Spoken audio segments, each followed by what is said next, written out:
आज हम करेंगे सेक्शन 100 ऑफ BNSS। 100 हमें बताता है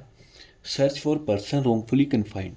कि अगर कोई बंदे किसी भी बंदे को रोंगफुली कन्फाइन किया गया है तो जो कोर्ट है ना उसके लिए वो सर्च वारंट इशू कर सकते हैं किसी भी पुलिस ऑफिसर को कि आप उसको ढूंढो, उसको देख के मेरे सामने लेके आओ। ठीक है, तो ये सेक्शन 100 क्या कहता है? इफ़ एनी डिस्ट्रिक्ट मैजिस्ट्रेट, कोई भी district magistrate, SDM sub divisional magistrate executive हो गए, और magistrate of first class JMIC has reason to believe that any person, कोई भी बंदा, यहाँ पर एज का कोई मेंशन नहीं है, any person is confined under such circumstances that the confinement amounts to an offend, मतलब उस बंदे को इस तरह से कन्फाइन किया गया जो उसको जो पनिशेबल है अंडर IPC या BNS। ठीक है, अब तो BNS आ गया। He may issue a search warrant, उस केस में वो इशू करेगा सर्च वारंट को। And the person to whom search warrant is issued, और जिसको इशू किया गया कि आप जाके इसको एग्जीक्यूट करवाओ, उसको डायरेक्ट कर देंगे। May search for the person so confined, आप उसकी सर्च करो। ठीक है, जो बंदे, जिस बंदे के लिए ये जो सर्च वारंट है इशू हुआ हुआ,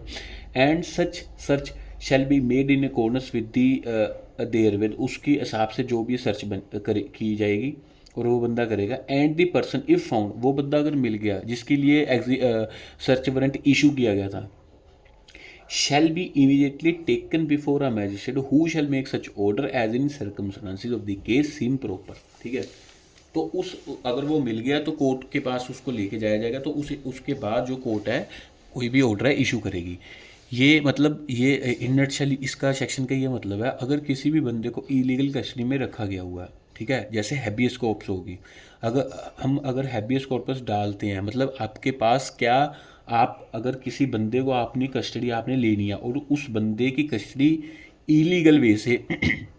कोई दूसरा पर्सन ले गया, ठीक है, मतलब आप लॉफुल उसके गार्डियन थे और आपके पास उसकी कस्टडी बंदे की होनी चाहिए, लेकिन वो बंदा, दूसरा बंदा उसकी कस्टडी ले गया, तो उस केस में इलीगल कस्टडी हो जाती है। तो आप यहाँ पर जैसे हैबियस कॉर्पस वहाँ डालते हो हाई कोर्ट में, आपके पास रेमेडी 226 227। ठीक है, तो अब ये कहता है कि सेक्शन 100 यहाँ पर मतलब डिस्ट्रिक्ट लेवल पे अगर आपने किसी बंदे की कस्टडी, आप उस बंदे की कस्टडी इलीगल वे से किसी ने ले ली, वो और वो जो लगता है वो जो कस्टडी ली है वो एक रोंगफुल कन्फाइनमेंट हो सकती है, ऑफेंस हो सकता है, तो उस केस में आप डिस्ट्रिक्ट मैजिस्ट्रेट SDM या JMIC के पास जाके वो उसके पास सर्च वारंट इशू करेगा, और वो जिसको वो जो सर्च वारंट इशू करेगा वो उसकी ड्यूटी बन जाएगी कि उस बंदे को ढूंढे और कोर्ट के सामने ले। ये था हमारे सेक्शन 100। आगे आ गया 101, power to compel restoration of abducted females. ये 101 पर्टिकुलरली सिर्फ अबडक्टेड फीमेल्स के लिए, यहाँ पर मेल्स नहीं है। ठीक है, upon complaint made on oath of the abduction or unlawful detention of a woman or a female or a child, तीनों, वुमेन होगी, फीमेल या चाइल्ड, अपॉन ओथ कंप्लेंट आनी चाहिए ये। ठीक है, फॉर एनी अनलॉफुल पर्पस, उसको डिटेन किया हुआ है किसी भी फीमेल को, वुमेन को, चाइल्ड को, किसी भी अनलॉफुल पर्पस के लिए। ठीक है, कोई भी पर्पस अनलॉफुल हो सकता है वो। A district magistrate, sub divisional magistrate और JMIC may make an order, वो ऑर्डर कर सकते हैं for the immediate restoration of such women to her liberty, कि भाई अगर ये चीज़ है तो आप उसको रिलीज़ करके उसको उसकी लिबर्टी दी जाए जहाँ भी वो जाना चाहती है,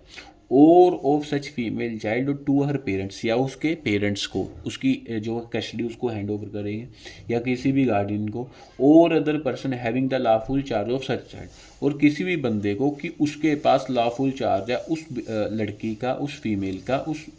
लेडी का। And may compel compliance which and may compel compliance with such order using such force as may be necessary। तो वो कोर्ट क्या कर सकती है, इसको कंप्लायंस कराने के लिए, इस ऑर्डर की कंप्लायंस कराने के लिए वो रीजनेबल जो फोर्स है यूज़ कर सकते हैं, कि भाई आप उस लड़की की या उस फीमेल की जो है कस्टडी, उसको बाहर, मतलब अबडक्शन जो आपने किया हुआ उसको बाहर करके उसको लिबर्टी दे के, अगर ये चीज़ उसको लगता है कि नहीं चीज़ हो सकती आराम से, तो फोर्स जो है फोर्स यूज़ करवा सकती है कोर्ट, अगर उसको लगता हुआ। तो ये था हमारे सेक्शन 101।